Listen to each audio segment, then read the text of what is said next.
Hello and welcome to my Rimworld review. What is Rimworld? Rimworld is a construction and management simulation in the vein of Dwarf Fortress.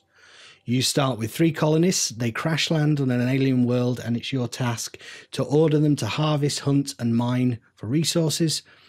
They're going to need those to build a thriving colony. So initially your enemies are going to be the elements, weather.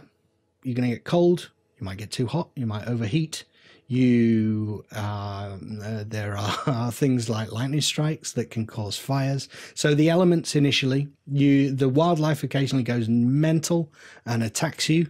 So you might have a deranged squirrel heading for your hovel at the start, but eventually you're going to be fighting tradespeople, pirates, mechanoids. They all seem to make a beeline for your colony for some becking reason, but that's basically it. The key difference between this game and other construction games, I'm a noob at this genre, is that you don't have direct control over what you construct and when. Well, you kind of do, but basically you give orders to your colonists, and based upon a set of priorities, they decide what to do from moment to moment. This, like I say, this is new to me, not played Dwarf Fortress. So you can set those priorities, and each colonist has strengths and weaknesses, and part of the challenge is choosing who should prioritize what. So for instance, you don't want to set your best miner as a hunter, perhaps, because as soon as you give a hunting order, he's going to drop his pick and run off after the nearest rabbit. So you set those priorities carefully, you lay out the blueprint of your base bit by bit, and gradually over time, between eating, sleeping, and putting out fires, your colonists fulfill those orders and your base starts to take shape. That's the basic experience of the game. You can tinker, as I say, you can tinker and get very specific. You can even draft colonists and take precise control, but for the most part, you're setting those priorities and they dictate the flow of the game. As I say, it's very unusual for me, new to the genre, so the first few hours were spent learning that mechanic, which I have to say is great. It's ages since I've had to do that in a game, and I really enjoyed learning how this kind of mechanic works in games like this. I'll put a link to Quill 18's playthrough, which I watched for some pointers. It's really good. I've put about 20 hours into the game now, so I feel like I've got to grips with it. I can build a base without getting, when the difficult waves of enemies come, I don't get slaughtered straight away. And overall, it's been an totally absorbing experience, and the hours flew by, to be honest. However, 20 hours, does that mean I'm not a noob anymore? It certainly means that I have opinions.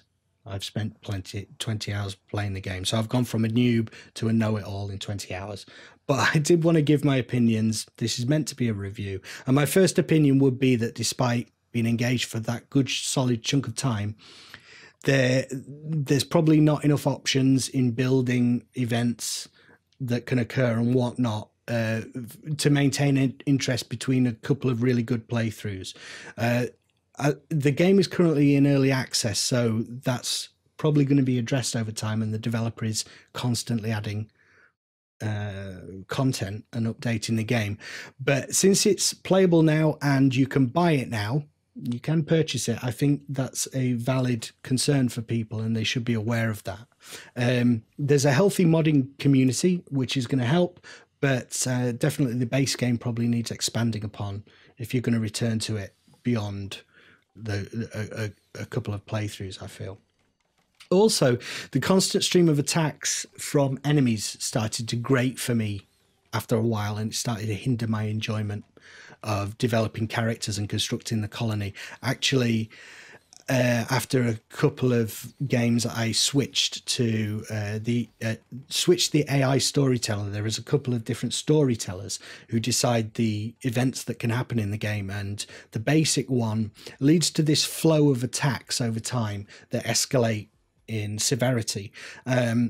But there are other ones you can choose that allow you to focus on base building and managing your colony. So I switched to the AI storyteller that would allow me to do that. I think that it would be nice to have a balance, because I didn't want to go completely Care Bear. I wanted a few attacks, but I didn't like the flow of constant attacks that happen with the standard difficulty. you really get to know your colonists, since they have a range of stats and traits and things, and shepherding them in the face of weather, solar flares, electrical blowouts, forest fires, that kind of thing. That interested me more than fighting off wave after wave of enemies in that regular sort of pace. I found that became quite distracting, to the extent that defending my base actually started to feel like a chore a little bit. I could always beat the enemies, but they always buggered things up just enough for me to have to spend time repairing and get back to where I was before the attack started. The developer does say that the combat system is much more in depth than other games of this type, and I'll take his word for it. Like I say, I haven't played any, so I don't know, but you definitely need to fight from cover.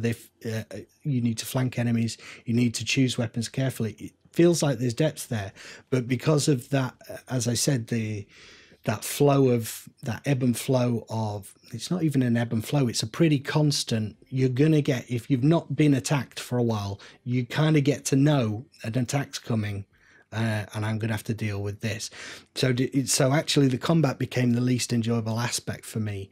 The colonists seem to level up combat skills more quickly and safely from hunting wildlife, so there's not much incentive to fight. You do get some loot, but you soon get the good stuff. And so I started to groan when mobs of enemies would appear, not because I thought they were going to destroy my base. I could always defeat them, but I just saw them as another bunch of corpses I was going to have to incinerate, and another load of blood that I was going to have to mop up. So that became a bit of a grind for me. And as I say, you can go to different storytellers. You can go to the Care Bear storyteller, but I'm not sure I necessarily want to do that. I want the challenge as well. The graphics are a little bit limited, but I don't feel that's the point of a game like this. In fact, they're a bit impressionistic. They do the job, but they allow you to fill in the gaps. So, for instance, in one of my games, my cook was a little bit overweight. So I came up with this narrative in my head that he's stealing the ingredients that he should be putting into the fancy meals for the colonists. But the next playthrough, my cook was a skinny teenage girl who was cooking for the entire colony, but obviously not eating anything herself, just nibbling the occasional carrot for some reason. So I felt a connection to the colonists, probably more than something like The Sims, which I played recently, and they all felt like babbling idiots to me.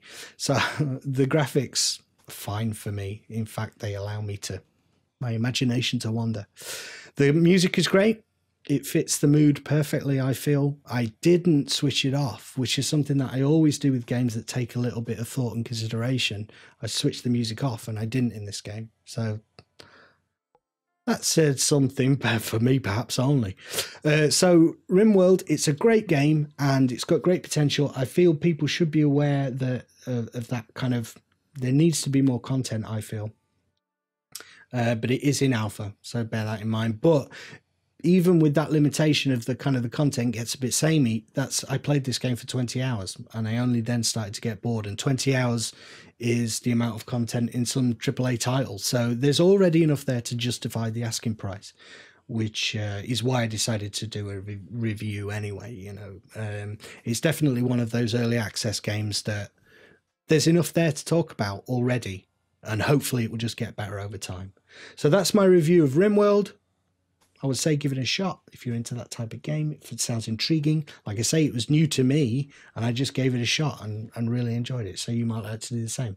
All right, I've been Napyet. Subscribe, that would be appreciated. And hopefully I'll do more reviews in future. I really enjoyed doing this one. Okay, so see you later.